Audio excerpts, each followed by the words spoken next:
හරි. එතකොට ළමයි මේ වීඩියෝ එකෙන් අපි කතා කරන්නේ විකුණුම් ජර්නල් එක ගැන. කලින් වීඩියෝ එකේදී අපි ගැනුම් ජර්නල් එක ගැන කතා කරා. එහෙනම් අපි වැඩි කතා නැතුව වීඩියෝ එකට.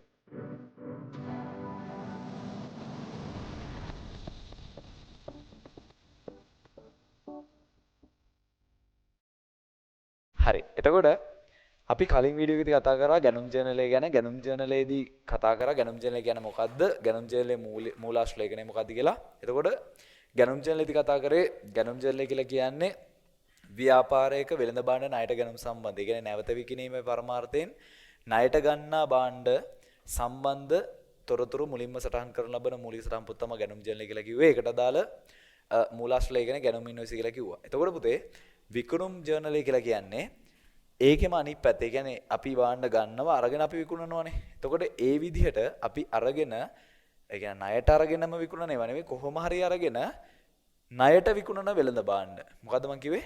ව්‍යාපාරයේ තියෙන වෙළඳ භාණ්ඩ ණයට විකුණුම් සම්බන්ධ ගනුදෙනු මුලින්ම සටහන් කරන ලබන මූලික සටහන් පොත තමයි මොකද්ද? විකුණුම් ජර්නල් එක. විකුණුම් ජර්නල් එක කියන්නේ මොකද්ද? ව්‍යාපාරයේ වෙළඳ භාණ්ඩ ණයට විකුණුම් සම්බන්ධ ගනුදෙනු මුලින්ම සටහන් කරන ලබන මූලික සටහන් පොත විකුණුම් ජර්නලය වේ. පැහැදිලිද? හරි. එතකොට විකුණුම් ජර්නලයේ මූලාශ්‍ර ලේඛනය මොකද්ද? ගැනුම් ජර්නලයේ මූලාශ්‍ර ලේඛනය නම් ගැනුම් ඉන්වොයිසිය. හරිම ලේසි. විකුණුම් ජර්නලයේ මූලාශ්‍ර ලේඛනය මොකද්ද? විකුණුම් ඉන්වොයිසි. හරි. එතකොට අපි කතා කරන විකුණුම් ජර්නලය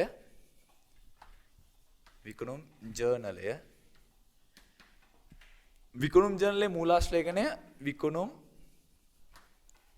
ඉන්වොයිසිය. හරි. දැන් මම ඔයාලට උදාහරණයක් විදිහට කියන්නම් මෙන්න මෙහෙම. සිල්ලර් ව්‍යාපාරයකට තියෙන වෙළඳ භාණ්ඩ අපි භාණ්ඩ විකුණනවා. ඒක තමයි අපි කරන්නේ. ඒ කියන්නේ හාල් පොල් පිටිසීනි ටික ව්‍යාපාරයේ තියෙන හාල් පොල් පිටිසීනි ටික ව්‍යාපාරේ විකුණන්න තියෙන භාණ්ඩ. ඒවට තමයි වෙළඳ භාණ්ඩ කියලා කියන්නේ. අපි ওই භාණ්ඩ විකුණනවා එන ගනුදෙනු කරවන්න. විකුණන්නේ ක්‍රම දෙකකට. කොහොමද? එක්කෝ එයාලගෙන් අත්පිට මුදල් අරගෙන අපි භාණ්ඩ විකුණනවා. නැත්නම් එයාලට ණය පදනම මත භාණ්ඩ විකුණනවා. තේරුණාද?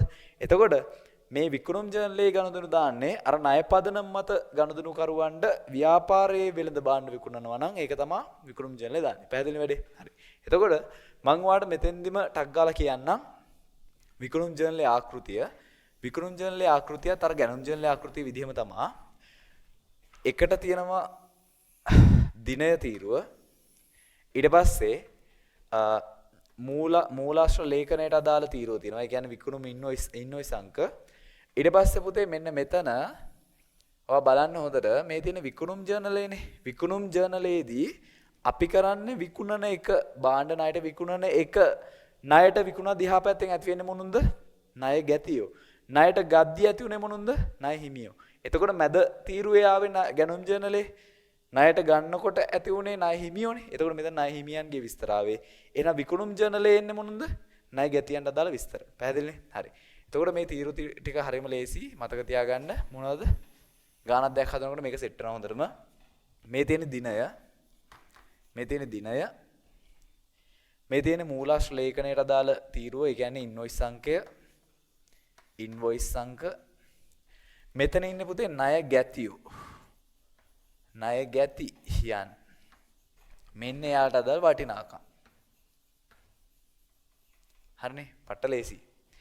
දැන් අපි ඔයාලගේ පෙළ පොතේම තියෙන ක්‍රියාකාරකම් ගානක් ගමුටක් ගාලා ඒක හරහා අපි මේක කතා කරලා ඉවර කරගමු. ඒකට අදාළ ඔයාලගේ තියෙනවා ඉන්වොයිස් වලට අදාළ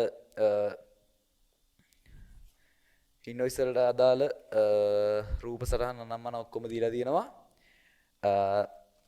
මෙතන පුතේ ඔයාලට දැනට ක්‍රියාකාරකමක් දීලා නැහැ නේද මේකේ පෙළ පොතේ දැනට ක්‍රියාකාරකමක් දීලා නැහනේ. හරි.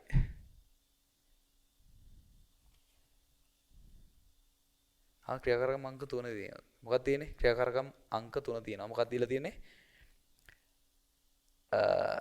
නිර්මලීගේ ව්‍යාපාරයේ මූලාශ්‍ර ගොනුව පහත පරිදි වේ. ඒ කියන්නේ මූලාශ්‍ර ටික දීලා තිනවා. මොනවද දීලා තියෙන්නේ? ව්‍යාපාර මාර්ගම සෙන්ටර් ඉන්වොයිසිය දීලා තින්නේ. භාණ්ඩයේ විස්තර රූපවාහිනී යන්ත්‍ර පරිගණක යන්ත්‍ර අඩුගල වට්ටම 10%යි ප්‍රමාණය 10යි ඒකක මිල දීලා තියෙන වටිනාකම දීලා තිනවා. හරි.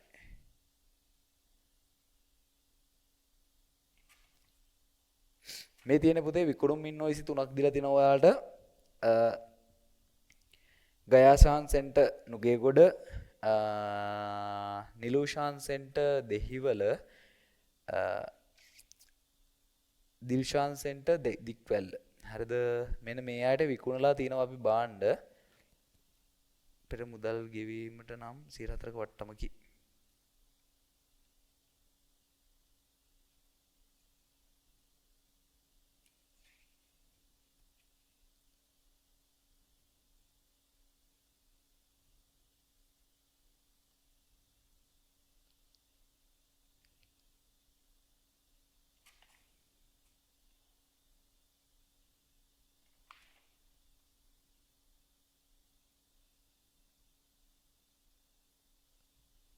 හරි.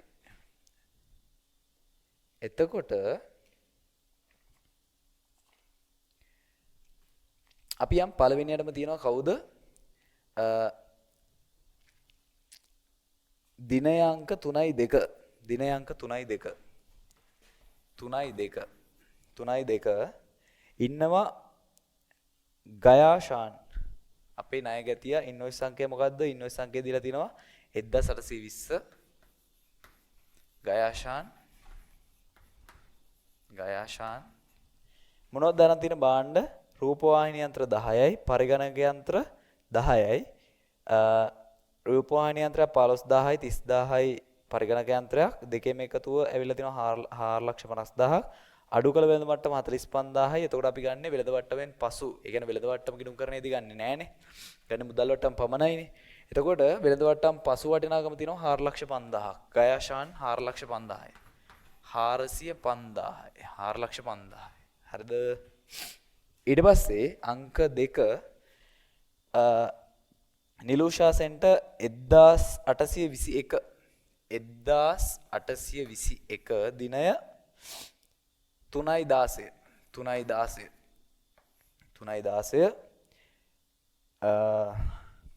මොනවද දීලා තියෙන්නේ? කැසට් යන්ත්‍ර සහ ගුවන්විදුලි යන්ත්‍ර දීලා තිනවා 20ක් සහ 30ක්. එකක් රුපියල් 3000යි සහ 2000යි වටිනාකම 1,20,000යි. වෙළඳ වට්ටම් අඩු කරලා තියෙනවා 5ක් රුපියල් 6000ක්. එතකොට වටිනාකම 1,14,000යි. කවුද? නිලූෂාන්